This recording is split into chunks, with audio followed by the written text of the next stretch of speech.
So, what is SCHIZZZ?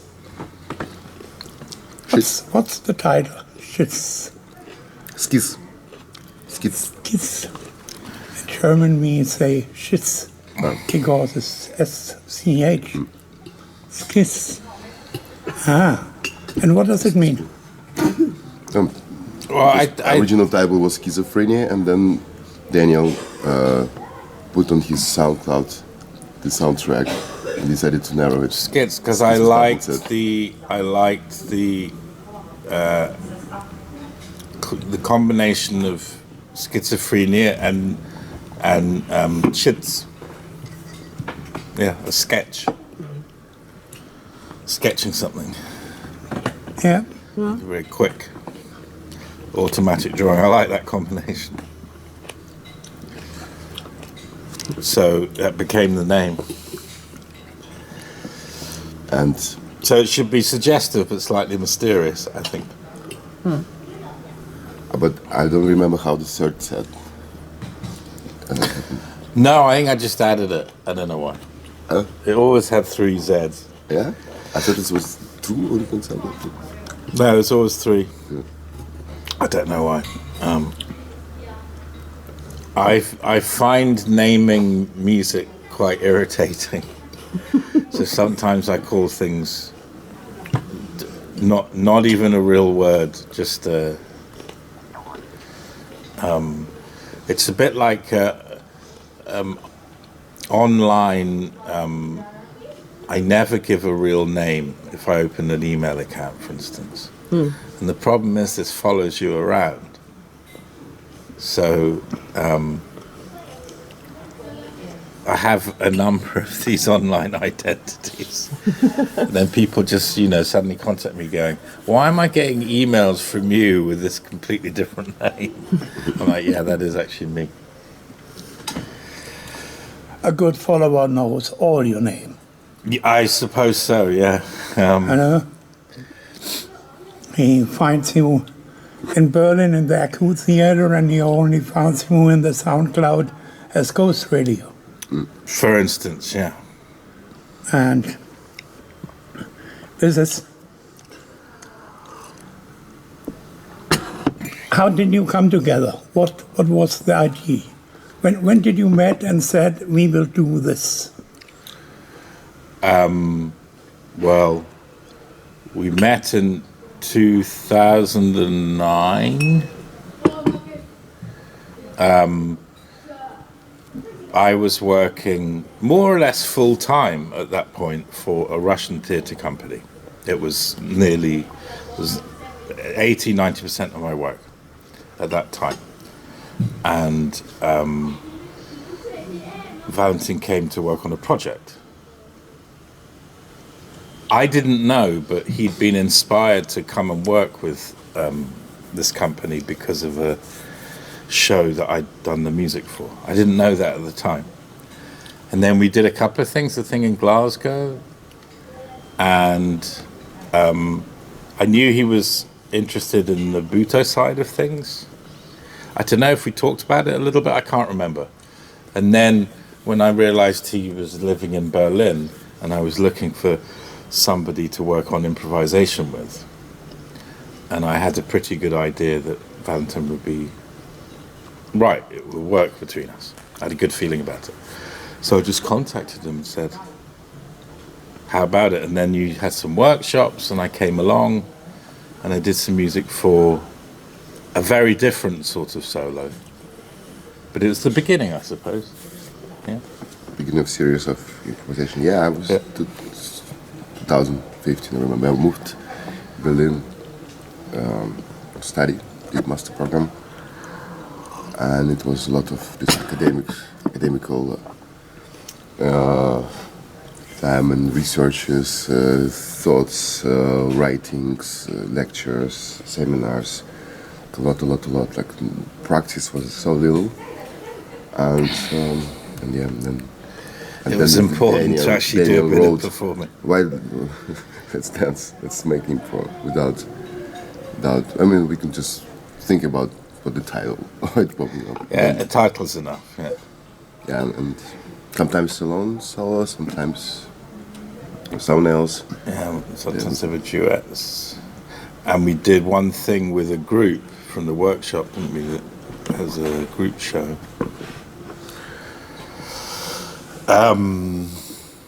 But I think, yeah, so around that time, 2015-16, I'd stopped working with the Russian company we've both been working with. Stopped working with them, really. They'd stopped actually as a company. And I was quite frustrated because the people I was working with in Dresden,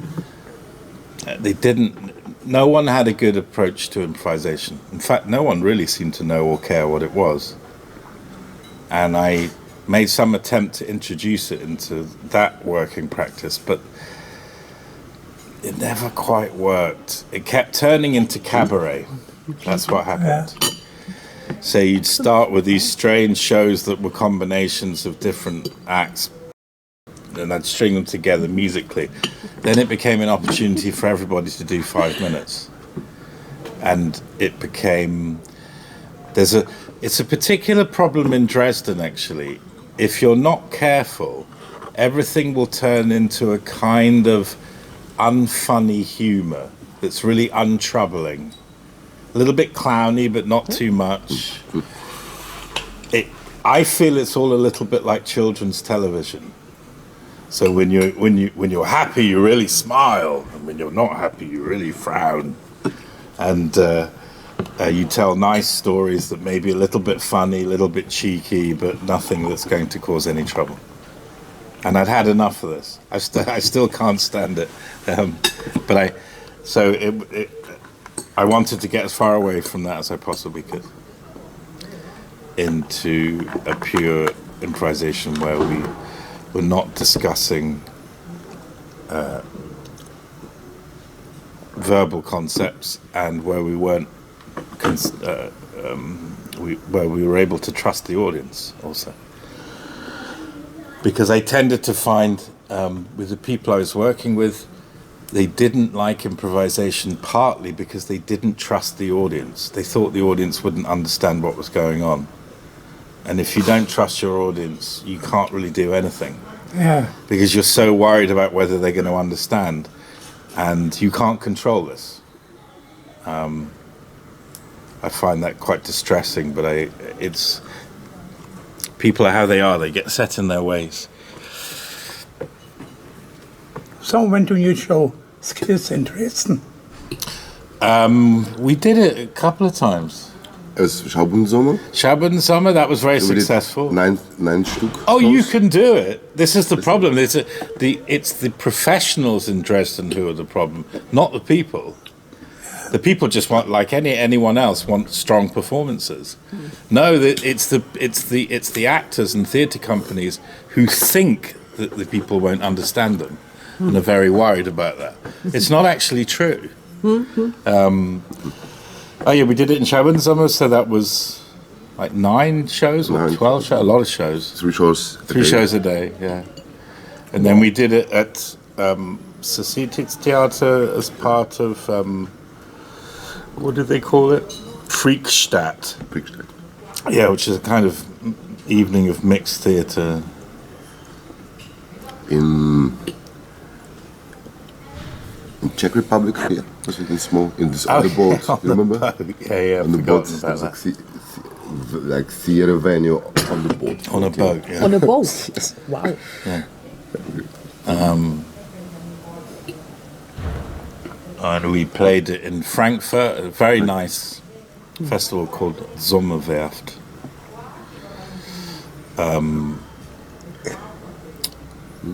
Run by these guys, what are they called?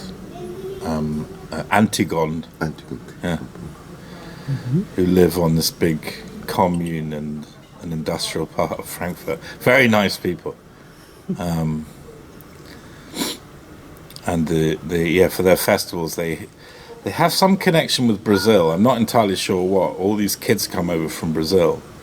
And there's, I don't know, 200 people staying there, and it's quite chaotic. But and they, I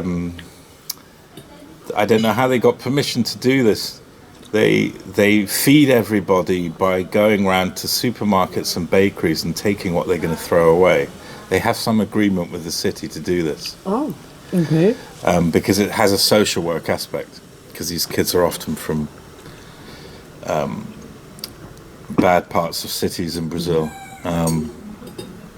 Yeah. So there's always, it's very surreal. They have these lines of fridges full of meat like this, and big baskets full of bread that's one day old. But yeah, better than burning it, I suppose. If somebody is asking you, is there a story behind SCHIZZZ?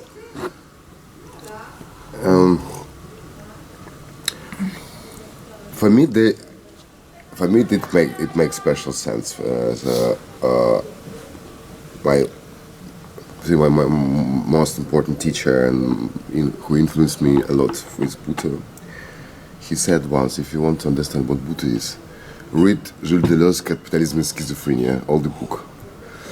This French postmodernistic book, and funny situation that when we studied for the first semester, when I did the program, I will lecture about Deleuze on this all this, and she was discussing all these concepts, lines of escape, this dog and the body with no organ, things, blah blah blah.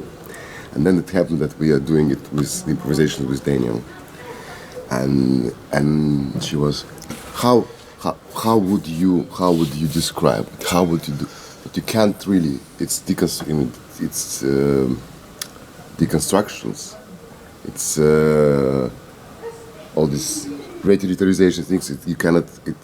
It's not verbal. It's not verbal discourse, or I mean, I'm not into that. But what I'm doing, Butoh, actually, it is this deconstruction with your body and dissociation things. And then I was like, okay, it reminds me because this year, this teacher, Cobra Busha, passed away. It was half a year since I started studying. And yeah, I decided to just suggested that, what schizophrenia means to you. Does it make sense to you? I said, yeah, definitely. And we didn't even speak what sense it makes for both of us. And yeah, I just kept this title. I mean, for me, it's because it's some kind of sort of dialogue with the teacher who opened for me this book to read. I think there's something in there about the split, something I related to. So the idea that you have simultaneously two bodies, or a split in your body between what your body dreams of being, as the slogan has it, and what your body actually is. And I relate to that very much in improvising with music, because sometimes I find it difficult to do this, but you have to make peace with the instruments you're using as they just are in a very ordinary sense, and the fact you can really fly with them, so they can really become a dream, but you have to go back and forth between the two. And sometimes if I have even a tiny technical problem just before a show, it can make me really angry, like furious and impotently furious for no reason at all, because at that moment I'm so outraged with the universe that you're trying to be an angel, and then there's all these little things you have to deal with, these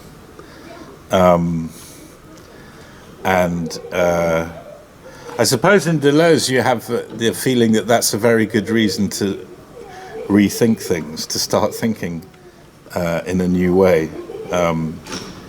That's an inspiration rather than because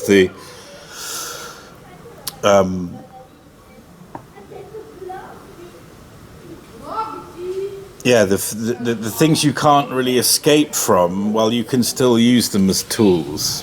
They can still be, you can still be this,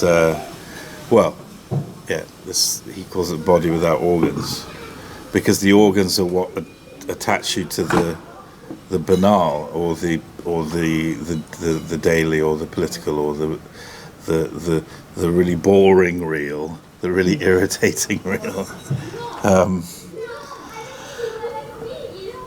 When you are acting, do you hear a sound? Does it That's a good change question. I never asked you that. what you are doing, or are you only in your mind at this moment? Actually, never in my mind at this moment, because otherwise it's otherwise you cannot make it. You cannot share it. Yeah. So, in my practice, it's something that is actually by my basic studies of acting. When you have 4 cameras around, and where you're watching yourself, front, left, right, back, and from above. Yeah. And this is also something that it's technical aspect, that because I'm also the movie actor, and you need to see camera. You need to. It's the habit. You need to see the angle and how it goes up to camera. So this is it's just automatically happened. But for me, observation of performance from the audience perspective. Where is this body? What people hear? What they see? Which color? Which temperature of the room? Which smell? Or what's how many people? How much heat? So everything have influence on people. What they hear, what they see. Also, the body dance can be visual, or it can be tactile. It can be sometimes audience see the body and feel it without even watching it, but it's much more stronger. So they have so many sensors activated. And what's interesting, because if it comes all together, if the actor becomes dramatic and music dramatic and the lights are turning red, it's kind of one emotion. But for example, this is what I learned from Daniel, because we started to speak about electronic music, and he explained me what music is. Electronic music is basically, because I'm not into music as a producer, but as a listener. And he said, so the electronic sound is the sound that constructed from the sounds. So what your approach is to deconstruct, to yes, right? To kind of unpack it to do something like this. Yeah, I put it slightly differently, but yeah, something like this. For me, yeah, maybe you can say that. Well, but for me, it's the same with everything together. Like what audience hear, what they see, what color. If you make it a little bit opposite, not making it fitting with each other. Like not bringing to like same entire emotion. You just split. It creates this kind of Das Gegenteil inside, and then it makes the journey for the audience even more interesting. And that tension is absolutely crucial, because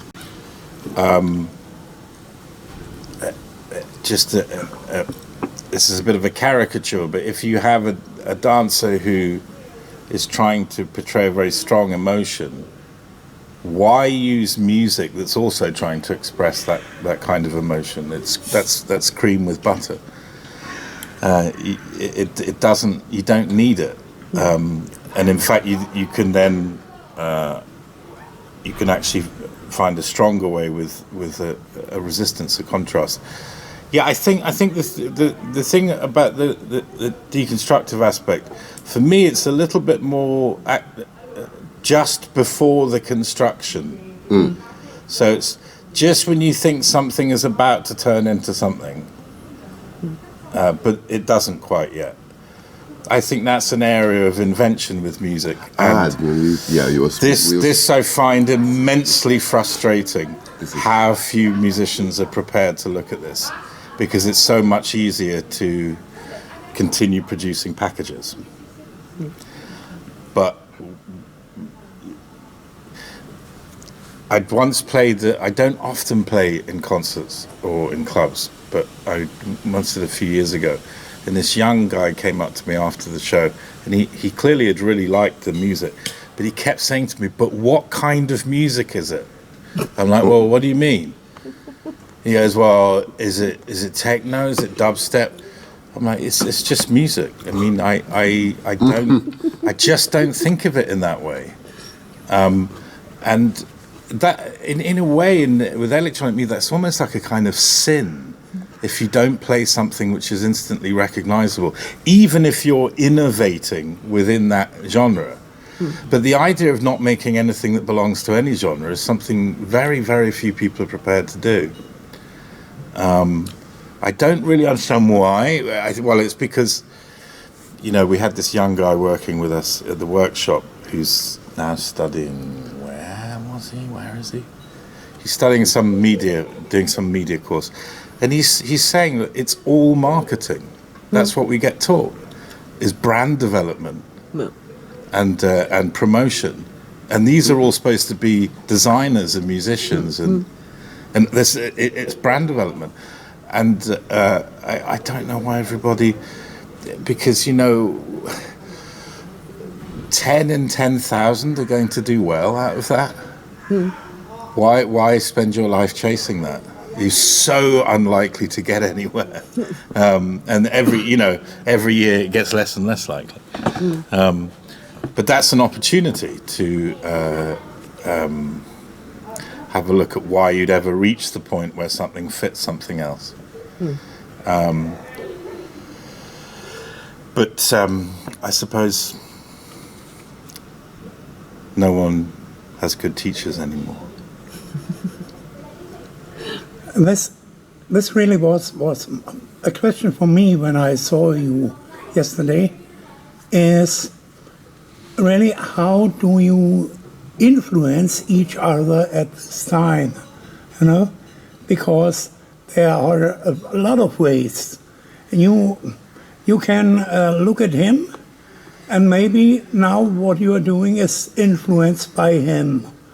Also, you can say in this moment, okay, I do something that's now doesn't really works to this what he's doing. I do another thing, and maybe I can change him.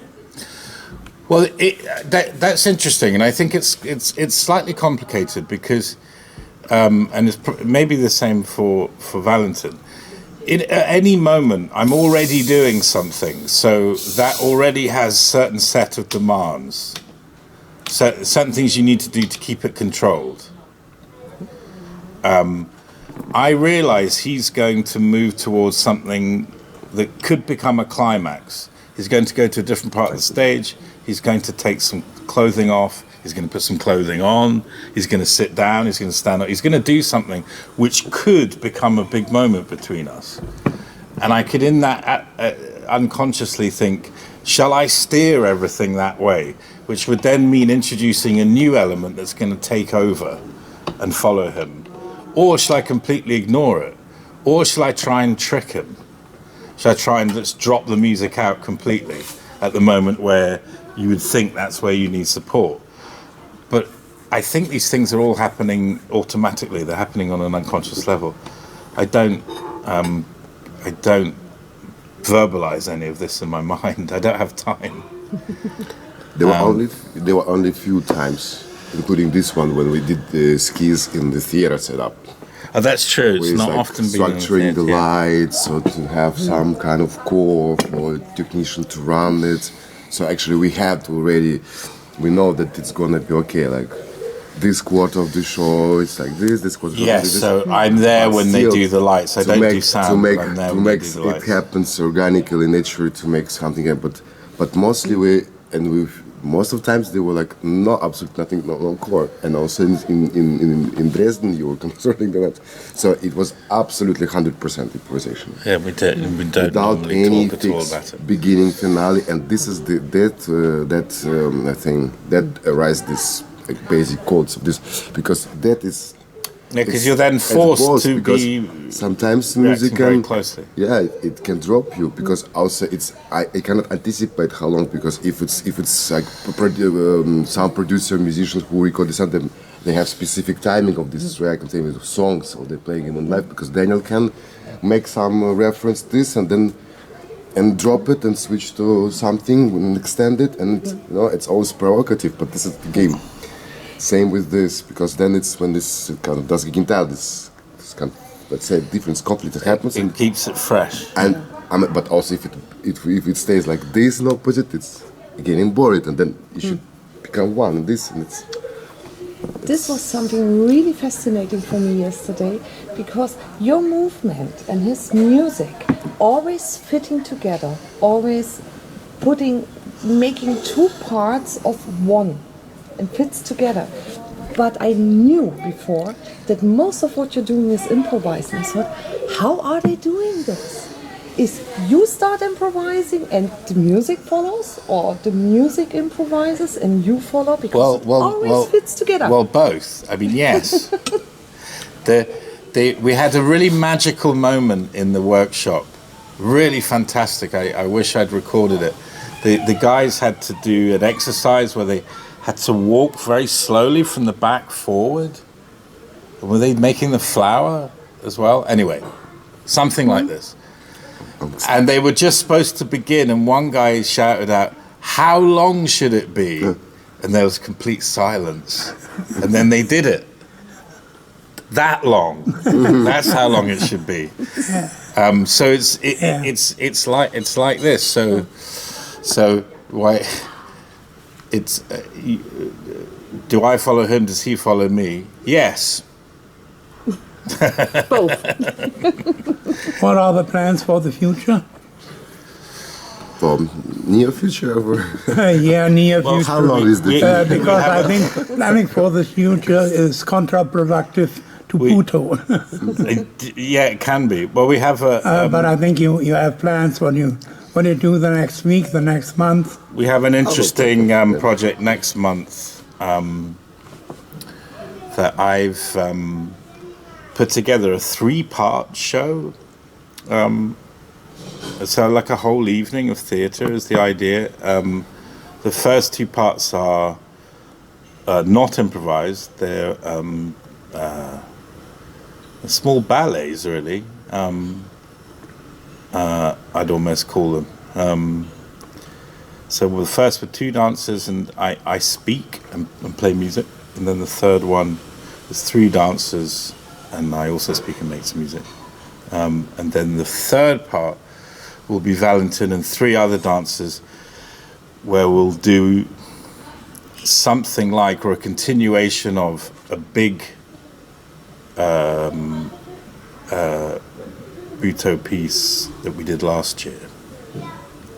It might end up being something completely different, but it will continue on from that work, because the 5 of us got on quite well. It was a nice ensemble.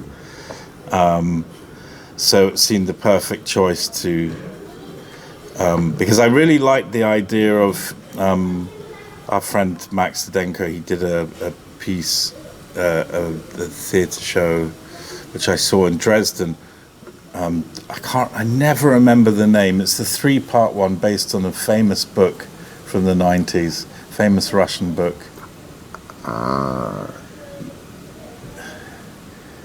And it has the pun in it, Lenin est mort and Lenin est merde. Anyway, the point being, it was a big 3-act piece, and the acts had nothing apparently to do with each other.